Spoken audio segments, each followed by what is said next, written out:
कहानी शुरू होती है याओ से, एक ऐसा ताकतवर आदमी जिसके पास है एक अजीबोगरीब सुपर पावर, बस अपनी नजरों से किसी भी लड़की को दीवाना बना सकता है। और इसकी सबसे बड़ी वजह है उसका फुल ओनन मस्कुलर बॉडी। फिलहाल वो एक ऐसे देश में है जहाँ जबरदस्त जंग छिड़ी हुई है, तो लड़कियों को इम्प्रेस करने के साथ साथ उसका रोज का काम बन चुका है गुंडों और माफियाओं से लड़ना, जो हर वक्त उसकी जान के पीछे पड़े रहते हैं। इसी बीच उसकी जिंदगी में एंट्री होती है याली की, जो एक जानी मानी ज्वेलरी कंपनी की वारिस है। और फिर खुलता है एक बड़ा राज। याओ के भाई की मौत जिस जहाज के डूबने से हुई थी, वो जहाज उसी लड़की के पापा ने डुबोया था। बस यहीं से याओ को सूझता है एक खतरनाक प्लान, याली से शादी करके उसके बाप तक पहुंचने का। वो चोरी छुपे शादी की तैयारी करता है, लेकिन याली को भनक लग जाती है और वो कार से निकलकर चिल्लाने लगती है। एकदम ड्रामेबाजी मोड ऑन कर देती है, जैसे कोई पागल सी जेलस दुल्हन हो। और तो और भीड़ इकट्ठा करने के लिए वो झूठ बोल देती है कि वो प्रेग्नेंट है। सब हैरान हो जाते हैं। तभी कुछ सोल्जर्स भी आ जाते हैं और याओ लोगों को बताता है कि याली के पास पासपोर्ट नहीं है, मतलब अगर पकड़ी गई तो सीधा जेल। डर के मारे याली भागती है। तभी एक बुढ़िया औरत उसे अपने घर ले जाती है और सरप्राइज के तौर पर उसे एक व्हाइट वेडिंग ड्रेस पहना देती है। जब याओ उसे उस ड्रेस में देखता है तो वो चौंक जाता है, क्योंकि वो सच में बेहद खूबसूरत लग रही थी। लेकिन फिर उसे समझ आता है कि ये सब एक जाल था, क्योंकि वो ड्रेस असल में शादी की ड्रेस थी। अब याली को जबरन शादी के लिए ले जाया जाता है और उस देश की ट्रेडिशन के मुताबिक दोनों को पिलाई जाती है एक अजीब सी जहरीली ड्रिंक। पीने के बाद याली को चक्कर आने लगते हैं और वो ठीक से समझ नहीं पाती कि वो किससे शादी कर रही है। इसी कंफ्यूजन में वो 7 कस्में खा लेती है जिंदगी भर अपने पार्टनर को प्रोटेक्ट करने की। एंड फिर हो जाती है याओ से शादी, चाहे दोनों एक दूसरे से नफरत क्यों न करते हो। शादी के बाद वो लड़की जो बचपन से याओ से प्यार करती थी, उसे ताना मारती है कि उसने धोखा दिया, क्योंकि वो दोनों पहले से मंगनीशुदा थे। लेकिन याओ साफ कह देता है डाइवोर्स तो होगा ही नहीं। इसके बाद वो याली के चेहरे पर पानी फेंकता है और बताता है कि अब वो उसे 1 महीने तक अपने साथ किडनैप करके रखेगा, जब तक उसे अपने भाई के कातिल का पता न चल जाए। और फिर खुलासा करता है कि उनकी शादी कुछ सीक्रेट रिचुअल्स के तहत हुई है, जिन्हें तोड़ना नामुमकिन है। अब जैसे ही वो अपनी शादी की शुरुआत करने लगता है, वो धीरे धीरे अपने कपड़े उतारना शुरू कर देता है और याली डरते डरते पीछे हटती जाती है। याओ अपना मस्कुलर बॉडी दिखाकर ये जताने की कोशिश करता है कि उसके पास वो चार्म है जिससे हर लड़की उसका दीवाना हो जाती है। लेकिन इस बार उसके लिए काम आसान नहीं है, क्योंकि याली है उसकी अकेली वीकनेस, जो उसके जादू में फंसने वाली नहीं। फिर एक सीन आता है जहाँ याओ देखता है कि याली टॉवल में बाथरूम से बाहर आती है और जैसे ही वो कुछ कहती है, फर्श पर गिरे पानी से फिसल जाती है। लेकिन गिरने से पहले याओ उसे थाम लेता है। उनकी नजरें टकराती हैं और माहौल एकदम सिजलिंग हो जाता है। याली याओ की गर्दन से टपकते पसीने को देखती है और अंदर ही अंदर कुछ कुछ महसूस करने लगती है। तभी याओ का दोस्त वहाँ आ जाता है और वो तुरंत उसे डांट कर भगा देता है, क्योंकि याली उस वक्त आधे कपड़ों में थी। इसके बाद याओ साफ कह देता है कि ये उसकी कोई आदत ना बना ले, क्योंकि उसके अंदर प्यार जैसा कुछ नहीं है। लेकिन याली तो अब भागने की सोच रही होती है, मगर नामुमकिन, क्योंकि याओ ने पूरा घर सिक्योर कर रखा है। तभी याली खुद एक और राज खोलती है। वो इस आइलैंड पर अपने एक्स बॉयफ्रेंड को ढूंढने आई थी, जो कुछ महीनों से गायब है। लेकिन ट्विस्ट तब आता है जब पता चलता है कि उसका एक्स अब उसी देश के विलेन के लिए काम करता है। फिर विलेन के लोग याली को पकड़ लेते हैं और सबक सिखाने के लिए उसे एक पेड़ से बांध देते हैं।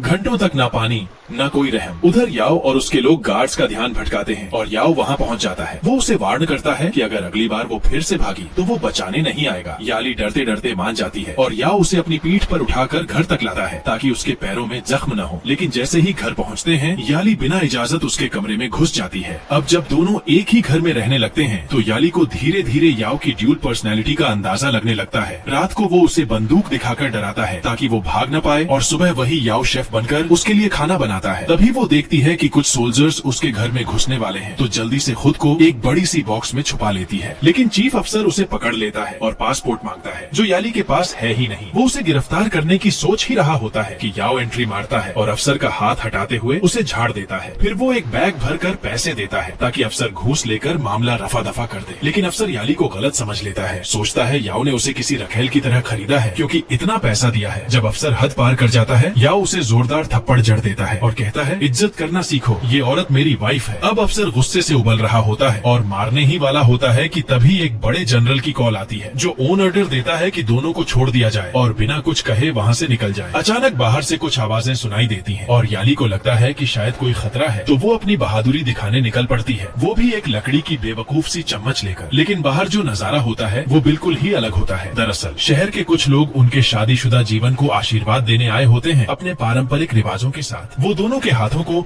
एक लाल धागे से बांध देते हैं जो उनके आत्माओं की अटूट डोरी को दर्शाता है। और फिर एक बुजुर्ग महिला याओ से कहती है कि अपनी पत्नी का हमेशा ख्याल रखना। इसके बाद याली उससे मदद मांगती है अपने एक्स बॉयफ्रेंड को ढूंढने के लिए, और याओ दिखाता है कि वो अब देश के लीडर के घर में उसके बॉडीगार्ड की तरह काम कर रहा है। लेकिन ट्विस्ट ये है कि वो वहाँ किसी अनजान औरत के साथ फ्लर्ट करता हुआ भी दिखता है। याओ उसे समझाता है कि ऐसे लड़के के लिए दिल लगाने का कोई मतलब नहीं, लेकिन याली तो गुस्से में उबल रही होती है। सोचती है जाकर उस धोखेबाज की अच्छे से पिटाई करे, मगर याओ उसे रोक लेता है क्योंकि पूरे इलाके में बॉडीगार्ड्स भरे पड़े हैं। घर लौटने पर उसका एक्स याली को जबरदस्ती पकड़ लेता है और याओ को ऐसी नफरत भरी नजरों से घूरता है जैसे अभी जान ही ले लेगा। वो याली से एक और मौका मांगता है। इसके बाद याओ और वो लड़का आपस में भिड़ जाते हैं और लड़ाई के बाद याओ साफ कर देता है अब याली उसकी है। फिर वो प्यार से उसकी चोटों का इलाज करता है और यहीं याली एक बड़ा सच बताती है। उसके मम्मी पापा की मौत एक एक्सीडेंट में हुई थी और वो उस विलेन की बेटी नहीं है जिसने याओ के भाई को मारा था। याओ को यकीन नहीं होता तो वो डीएनए टेस्ट करवाने का फैसला करता है। इस बीच याली का हाथ बंधा होने की वजह से वो कुछ भी खुद नहीं कर पाती, तो याओ एक दिन के लिए खुद को उसका नौकर बना लेता है। वो उसके बाल धोने से शुरू करता है। इतनी नरमी और सेंसुअलिटी से उसे छूता है कि याली के मन में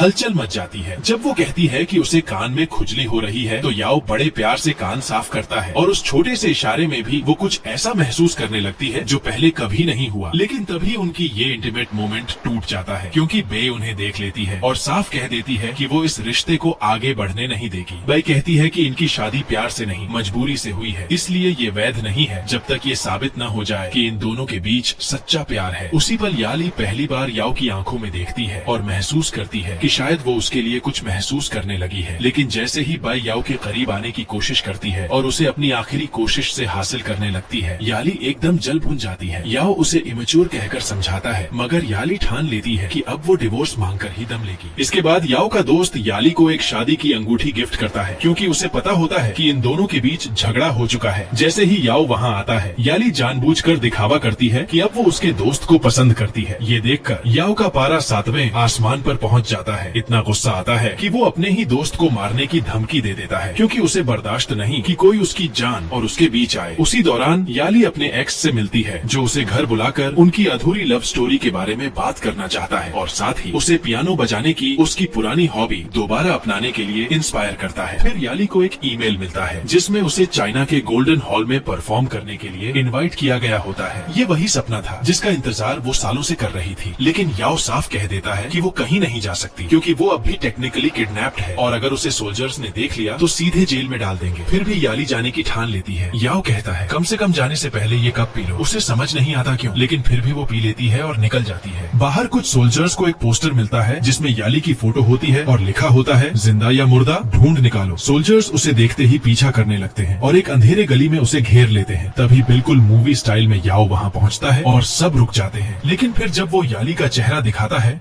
तो कोई पहचान ही नहीं पाता क्योंकि उसके चेहरे पर लाल चकत्ते और रैशेस निकल आए होते हैं उस ड्रिंक की वजह से जो उसने पिया था। याओ तुरंत झूठ बोल देता है कि ये उसकी कजिन है, वो लड़की नहीं जिसे वो ढूंढ रहे हैं। तभी याली को एहसास होता है कि याओ ने जानबूझकर उसे वही ड्रिंक पिलाई थी जिससे उसे एलर्जी होती है ताकि कोई उसे पहचान न सके। फिर अचानक याली की हालत बिगड़ जाती है, उसे बुखार आने लगता है और जैसे ही वो गिरती है याओ दौड़ कर आता है, एक तौलिया डालता है क्योंकि वो पूरी तरह से न्यूड होती है और उसे सीधा हॉस्पिटल ले जाता है। हॉस्पिटल में वो उसे दीवार से लगाकर कहता है कि जब वो उसके पास होती है तो खुद पर कंट्रोल नहीं रह पाता क्योंकि वो उसकी फेवरेट लड़की है। फिर जैसे ही उसके होंठ याली के होंठों के पास आते हैं वो भी खुद को रोक नहीं पाती, लेकिन याओ अचानक रुक जाता है और कहता है मैं उन्हें किस नहीं करता जिनसे मैं नफरत करता हूँ, और उसे उस जलती हुई फीलिंग के साथ छोड़ देता है। और जैसे इतना टॉर्चर कम था, याली के रूम का फैन भी काम नहीं करता। याओ कहता है अगर इतनी गर्मी बर्दाश्त नहीं हो रही तो मेरी रूम में आकर सो सकती हो, वहीं बस ठंडी हवा है। लेकिन याली पलटकर जवाब देती है वहीं तो और ज्यादा गर्मी होगी। फिर वो खुद को ठंडा करने के लिए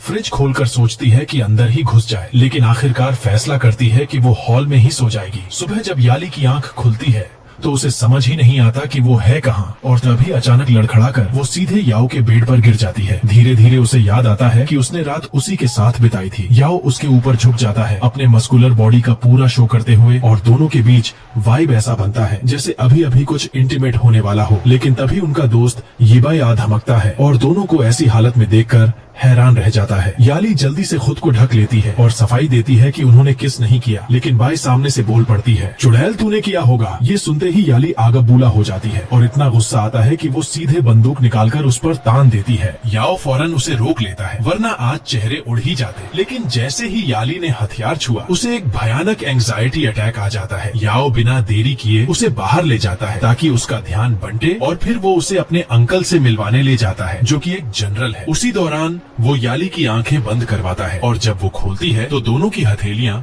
आपस में जुड़ी होती हैं और वो सिर्फ एक दूसरे की आंखों में नहीं बल्कि एक दूसरे की रूह में झांकते हैं। लेकिन तभी उसके हाथ लगती है डीएनए रिपोर्ट और वो सब कुछ बदल देती है। रिपोर्ट के मुताबिक याली सच में उसी आदमी की बेटी है जिसने याओ के भाई को मारा था, यानी उसने अब तक याओ से झूठ बोला था और याओ के सीने में सीधा एक दर्द उठता है। इसी मौके का फायदा उठाता है याली का एक्स, वो उसे शराब पिलाता है और फिर याली नशे में याओ को बुरा भला कहती है, लेकिन जैसे ही वो उसे सामने देखती है एकदम नरम पड़ जाती है और उसे गले लगा लेती है। याओ उसे वहाँ से ले जाने की कोशिश करता है, लेकिन एक्स बीच में आकर कहता है कि वो उसके साथ रहे। लेकिन याली एक बड़ी बात साबित कर देती है, वो याओ को चुनती है और उसके पीठ पर चढ़ जाती है। उस पल उसे लगता है कि याओ की बाहों में ही पूरी दुनिया की सबसे सेफ जगह है, लेकिन फिर अचानक उसे उल्टी आने लगती है और वो लड़खड़ाती हुई सड़क पर अकेली चलने लगती है। तभी उसकी नजर एक चमकती तारे पर पड़ती है और वो सोचती है याओ भी तो उसकी लाइफ का तारा है और जिस तरह से वो उससे बात करती है वो बिल्कुल एक कपल जैसा लगता है। वो याओ को किस करने की कोशिश करती है, लेकिन याओ रुक जाता है। वो कहता है कि वो अपने बिजनेस में पर्सनल फीलिंग्स नहीं लाना चाहता, लेकिन याली हार नहीं मानती। वो साफ साफ कहती है कि उसे याओ की पर्सनैलिटी, उसका चेहरा और वो इंटेंस नजरें बहुत पसंद है और फिर वो आगे बढ़ती है और उसे किस कर लेती है। एक ऐसा किस जो सिर्फ होठों को नहीं आत्माओं को जोड़ देता है। अगली सुबह याली की नींद खुलती है तो वो खुद को याओ के बेड पर पाती है, पूरी तरह से बिना कपड़ों के। और जैसे ही याओ कमरे में एंट्री करता है उसके होश उड़ जाते हैं। अब उसके दिमाग में बस एक ही सवाल घूमता है, क्या उन्होंने सच में कल रात प्यार किया? लेकिन तभी याली को एक ऐसा राज पता चलता है जो उसकी दुनिया ही हिला देता है। उसे मालूम चलता है कि याओ के पास उसका और उसके सारे दोस्तों का एक डिटेल मैप है, यानी वो उसे महीनों से छुपकर ट्रैक कर रहा था। ये देखकर याली का दिल टूट जाता है कि जिससे वो प्यार करने लगी थी उसी ने उसे धोखा दिया। वो गुस्से में आकर उस नक्शे को फाड़ने लगती है, लेकिन याओ उसे पकड़कर शांत करने की कोशिश करता है, पर याली भी किसी से कम नहीं। वो एकदम शेरनी की तरह उसके कंधे पर जोरदार काट लेती है और वहाँ से दौड़कर भाग जाती है। याओ उसे पकड़ लेता है, लेकिन याली उसे सीधे चाकू दिखा देती है, कहती है अगर नहीं छोड़ा तो घोंप दूंगी। लेकिन याओ बोलता है घोंप दो, क्योंकि अगर तुम चली गई तो वैसे भी मेरे दिल में 1000 चाकू एक साथ लग जाएंगे। फिर वो एक ऐसा कन्फेशन करता है जिसे सुनकर याली पूरी तरह चौंक जाती है। याओ कहता है कि वो उससे सच में प्यार करता है, लेकिन याली उसे रोक देती है, कहती है कि ये सब शादी वादी एक झूठ है, तुम मेरे पति नहीं हो। लेकिन याओ पीछे नहीं हटता, कहता है कि वो तो उसकी रूह से बंधा हुआ है और जब से वो आई है उसकी सारी बुरे सपने खत्म हो गए हैं। अब उसकी जिंदगी में बस उजाला ही उजाला है और इतने गहरे इमोशन के बीच वो अचानक उसे जोर से किस कर लेता है। एक ऐसा किस जिसमें गुस्सा, प्यार, जुनून सब मिला होता है। पहले तो याली उसे झटक देती है, लेकिन जैसे ही उसे एहसास होता है कि वो किस तो वही था जिसे उसकी रूह चाहती है, वो खुद याओ की बाहों में समा जाती है और फिर दोनों इतने जुनून में खो जाते हैं जैसे सूरज और चांद एक हो गए हों। वो बिना झिझक एक दूसरे को छूते हैं और उनके जिस्म का हर स्पर्श ऐसा आग लगाता है जैसे आसमान तक जल उठे। लेकिन अगले दिन एक नई मुसीबत उनका इंतजार कर रही होती है। याओ को पता चलता है कि असली विलेन यानी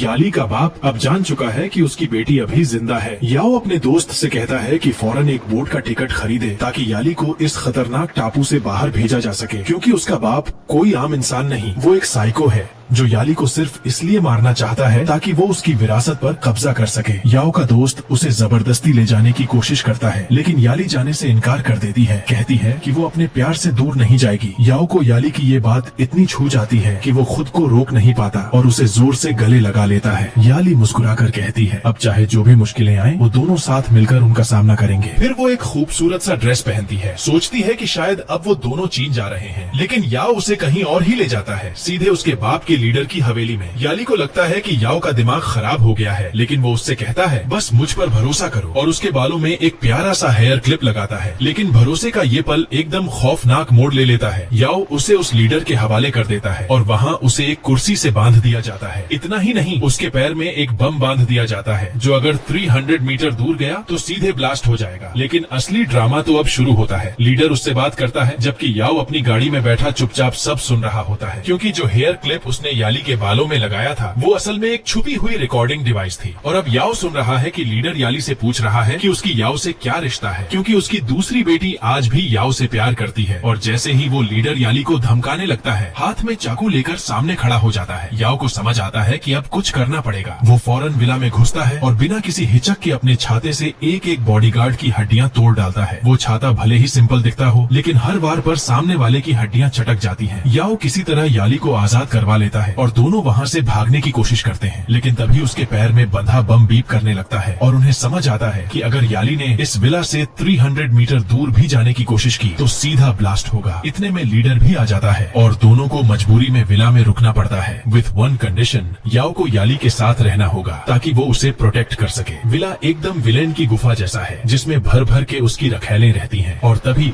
याओ को मिलती है एक सीक्रेट डोर जिसके अंदर छुपा है दी आई ऑफ गुसिया, एक करोड़ों की कीमत वाली बेशकीमती ज्वेल। जैसे ही वो इसे ढूंढता है, लीडर उसे पकड़ लेता है और सारे गुंडे उस पर गन तान देते हैं। तभी बाई दौड़कर वहाँ पहुँचती है और सबको रोकने की कोशिश करती है। कहती है कि याओ ये ज्वेल उसकी शादी के लिए गिफ्ट में लाया था। लीडर चौंक कर पूछता है कि शादी किसकी, और तभी बाई खुद को बचाने के लिए कह देती है कि याओ ने उसे शादी के लिए प्रपोज किया है और वो दोनों शादी करने वाले हैं। अब याओ को मजबूरी में इस झूठ को सच मानना पड़ता है और कहता है कि हाँ वो शादी कर रहे हैं, जबकि याली अंदर से पूरी तरह टूट जाती है। इसके बाद बाई शादी की तैयारियां शुरू कर देती है और याओ दिल पर पत्थर रखकर उसे बता देता है कि वो उससे शादी नहीं कर सकता क्योंकि उसका दिल तो याली के पास है। याली ये सब देख लेती है और दर्द से बुरी तरह टूटकर वहाँ से भाग जाती है। याओ उसे पकड़ने के लिए दौड़ता है, लेकिन उससे पहले उसका एक्स बॉयफ्रेंड आकर उसे थाम लेता है और कहता है कि वो अब एक बेहतर बॉयफ्रेंड बनने के लिए तैयार है। और फिर आता है शादी का दिन, जहाँ एक और ट्विस्ट उसका इंतजार कर रहा होता है। याली को उसके ही कमरे में बेड़ियों से बांध दिया जाता है और जब उसका एक्स उसे छुड़ाता है तो पता चलता है कि बाई ने ही उसे बांधा था, क्योंकि उसे डर था कि कहीं याओ शादी से भागकर याली के साथ न चला जाए। इसके बाद बाई एक और बड़ा झूठ बोलती है। वो कहती है कि उसने पिछली रात याली को उसके एक्स बॉयफ्रेंड के साथ एक गली में किस करते हुए देखा था, जबकि ये पूरी तरह झूठ है। लेकिन दुर्भाग्य से याओ इस बात को सच मान लेता है और उनकी आंखों में एक दूसरे के लिए जो प्यार था वो धीरे धीरे बुझने लगता है। हालांकि बाहर से सब कुछ टूटता हुआ दिखता है, लेकिन अंदर ही अंदर दोनों एक सीक्रेट प्लान बना लेते हैं। तभी लीडर सबको अपनी बेशकीमती ज्वेल दिखाता है, लेकिन याओ को तुरंत समझ आ जाता है कि ये नकली है। वो चुपचाप जनरल की जेब में एक हैंकी रख देता है जिसमें छुपा माइक्रोफोन होता है और जैसे ही लीडर असली ज्वेल के पास पहुंचता है, वो बेखौफ कबूल करता है कि हाँ उसी ने उस जहाज को डुबोया था जिसमें याओ का भाई था। और तो और वो ये सब 100 बार दोहराने को भी तैयार है, जिससे उसकी दरिंदगी खुलकर सामने आ जाती है। याओ अब डर जाता है और दौड़कर याली को बताने जाता है कि लीडर कितना खतरनाक है और उसे ये भी पता चलता है कि वो लोग याली को मारने वाले हैं। लेकिन याली को गम अपनी मौत का नहीं है, उसे दुख इस बात का है कि याओ किसी और से शादी कर रहा है। याओ उसे वादा करता है कि वो बाई से शादी नहीं करेगा। उसका सपना सिर्फ याली के साथ एक नया जीवन शुरू करने का है, जिसमें उनके बच्चे हो, प्यार हो और सुकून हो। इसके बाद दोनों मिलकर इस जानलेवा आइलैंड से भागने का प्लान बनाते हैं। याली अपने एक्स को जोरदार थप्पड़ मारती है क्योंकि वो उसे रोकने की कोशिश करता है। वो साफ कह देती है कि अब वो उससे कभी वापस नहीं जाएगी क्योंकि अब उसे एक सच्चा और बेहतर प्यार मिल चुका है। तभी याओ हवा में एक फायर करता है जिससे भगदड़ मच जाती है और इसी मौके का फायदा उठाकर दोनों वहाँ से भागने लगते हैं। पीछे से विलेन गोलियां चलाता है और दोनों बुलेट्स को चकमा देते हुए भागते हैं, लेकिन तभी लीडर को चक्कर आने लगता है क्योंकि जनरल ने उसके लिए ट्रैप तैयार कर रखा था। आखिरकार दोनों किसी तरह वहाँ से निकलने में कामयाब हो जाते हैं, लेकिन तभी याली को महसूस होता है कि उसके कपड़ों पर खून है क्योंकि याओ को गोली लग चुकी है। लेकिन वो अपना दर्द भूल जाता है, उसे सिर्फ याली की सलामती की फिक्र है। वो दोनों एक दूसरे से अपने प्यार का इजहार करते हैं और याओ याली से कहता है कि वो उसे जहाज के पास इंतजार करे क्योंकि उसे पहले उस शापित ज्वेल को नष्ट करना है ताकि उसकी बदकिस्मती किसी और को न लगे। अब याली भागने लगती है और दूसरी तरफ याओ अकेले सारे सिपाहियों से भिड़ जाता है। उसे बार बार चोट लगती है, फिर भी वो रुकता नहीं। हर किक, हर पंच अपने प्यार के नाम करता है, लेकिन अब उसकी ताकत कम पड़ने लगती है और तभी उसके दोस्त की एंट्री होती है जो उसके लिए फरिश्ता बनकर आता है। याओ उसे थैंक यू बोलता है कि वो उसकी जिंदगी का सबसे अच्छा दोस्त है। तभी बैगन लेकर प्रकट होती है और याली को एक गाड़ी में बैठा देती है जो उसे जहाज की ओर ले जाने लगता है। लेकिन जैसे ही गाड़ी चलती है, एसी वेंट से जहरीली गैस छोड़ी जाती है और याली बेहोश हो जाती है। याली की आंख खुलती है एक अजनबी कमरे में और उसके सामने खड़ा होता है उसका एक्स, जो अब अपनी असली शैतानी शक्ल दिखा चुका है। वो साफ साफ कहता है कि उसे याली से कोई लगाव नहीं, उसे तो बस वो शापित ज्वेल चाहिए जिसे बेचकर वो करोड़ों कमाना चाहता है। कुछ दिन बीतते हैं और आली मौका पाकर बाय बनकर वहाँ से भागने की कोशिश करती है, लेकिन लास्ट मोमेंट पर उसका एक्स उसे पकड़ लेता है और बताता है कि पिछली रात याओ बुरी तरह घायल हो गया था। ये सुनकर याली को झटका लगता है और उसे एहसास होता है कि उसकी वजह से याओ की जान पर बनाई है और शायद उसे याओ से दूर जाना ही पड़ेगा। पड़े ताकि दोनों की जान बच सके। लेकिन याओ इस दर्दनाक फैसले को मानने से इनकार कर देता है। वो कहता है कि चाहे उसे सीने में 1000 गोलियां क्यों न लग जाएं, वो याली का साथ कभी नहीं छोड़ेगा। लेकिन याली अपना मन बना चुकी होती है। वो टूटे दिल से उससे रिश्ता तोड़ देती है। तभी उसका एक्स बेहुदा हरकत करता है, जबरदस्ती उसे किस करने की कोशिश करता है और कहता है कि अगर वो उसके साथ चलती है तो उसे रानी बनाकर रखेगा, उसके ऊपर ढेरों पैसे उड़ाएगा। याली थोड़ी देर सोचती है, लेकिन तभी उसे याद आता है याओ के साथ बिताया वो लम्हा जब उसने उसे वो ब्रेसलेट पहनाया था, और इसी याद से उसे समझ आता है कि उसने बहुत बड़ी गलती कर दी। जैसे ही वो याओ से मिलती है वो उसे कसकर गले लगा लेती है, लेकिन याओ की हालत बहुत खराब होती है। वो खून की खांसी करता है और वहीं बेहोश हो जाता है। याली उसे घर ले जाकर पूरे प्यार से उसका ख्याल रखती है और याओ बेहोशी में बस उसका नाम पुकारता रहता है। इसी बीच उसका दोस्त याली को बताता है कि 3 साल पहले याओ आत्महत्या करने ही वाला था, लेकिन उसने उसे एक कब्र के सामने पियानो बजाते देखा और उसी पल उसकी जिंदगी बदल गई। तभी आता है याओ का चाचा, एक फेमस जनरल, जो इन दोनों के रिश्ते को बिल्कुल नहीं मानता। वो याली को एक फ्लाइट टिकट थमाता है और कहता है कि या तो वो चली जाए या फिर वो याओ को उस खतरनाक लीडर के हवाले कर देगा। मजबूरन याली मान जाती है और याओ के उठने से पहले ही चली जाती है। जब याओ को होश आता है तो उसे याली की एक चिट्ठी मिलती है जिसमें उसने माफी मांगी होती है और बताया होता है कि वो जा रही है। याओ अपने चाचा से भिड़ जाता है। वो कहता है कि अब वो अपने प्यार को चुनेगा, चाहे दुनिया कुछ भी कहे। फिर वो अपने दोस्तों से कहता है कि याली को जंगल ले चलो, क्योंकि वो उसे प्रपोज करने वाला है, हमेशा के लिए अपना बनाने वाला है। जंगल पहुँचते ही याली अपने दोस्तों से विदा लेती है, लेकिन तभी एक अजीब सी आवाज सुनाई देती है, कुछ ऐसा जैसे बम फटा हो। तभी उसे अपने एक्स की झलक दिखती है और अगले ही पल कार के नीचे प्लांटेड बम फट जाता है और याली अपनी आंखों के सामने वो धमाका होते देखती है। तभी याओ को धमाके की आवाज सुनाई देती है और वो घबराकर तुरंत याली को कॉल करता है, लेकिन याली का कोई जवाब नहीं आता क्योंकि वो जमीन पर घायल पड़ी होती है। उसी वक्त उसका एक्स उसे ढूंढ लेता है और उसे चुपचाप हॉस्पिटल ले जाता है। इसीलिए याओ उसे वहाँ नहीं देख पाता, लेकिन जो चीज उसे मिलती है वो और भी ज्यादा तोड़ देने वाली होती है। वो देखता है कि एक मेडिकल टीम एक लड़के की डेड बॉडी ले जा रही है और उसकी कलाई में वही ब्रेसलेट होता है जो उसके सबसे अच्छे दोस्त ने पहना था। याओ समझ जाता है कि उसका दोस्त अब इस दुनिया में नहीं रहा। उसका चाचा उसे बताता है कि हादसे वाली जगह से याली का फोन मिला है, लेकिन उसका शरीर नहीं। फिर वो ये भी बताता है कि उसने याली को उसके एक्स के साथ एक बोट में देखा था जो उस आइलैंड को छोड़कर चले गए। ये सुनते ही याओ का दिल नफरत से जल उठता है। उसे लगता है कि याली ने उसके साथ धोखा किया और वो गुस्से में आकर अपनी एंगेजमेंट रिंग फेंक देता है। इसके बाद 1 साल बीत जाता है। इस दौरान याली अब चीन में रहती है और दिखने में खुश लगती है, अपने उसी एक्स के साथ रिलेशनशिप में जो हर वक्त उस पर नजर रखता है और किसी भी मर्द के उसके करीब आने से जलता है। लेकिन फिर कहानी में ट्विस्ट आता है। एक दिन अचानक याओ उससे टकराता है जानबूझकर। उसे देखकर याओ हैरान रह जाता है क्योंकि याली उसे पहचान ही नहीं पाती। वो उस पर नोट फेंकता है और उसे गद्दार तक कह देता है। याली घबरा जाती है और वहाँ से भागने की कोशिश करती है, लेकिन याओ उसका हाथ पकड़ लेता है, सिर्फ एक बार फिर उसकी त्वचा को महसूस करने के लिए, उस एहसास को जीने के लिए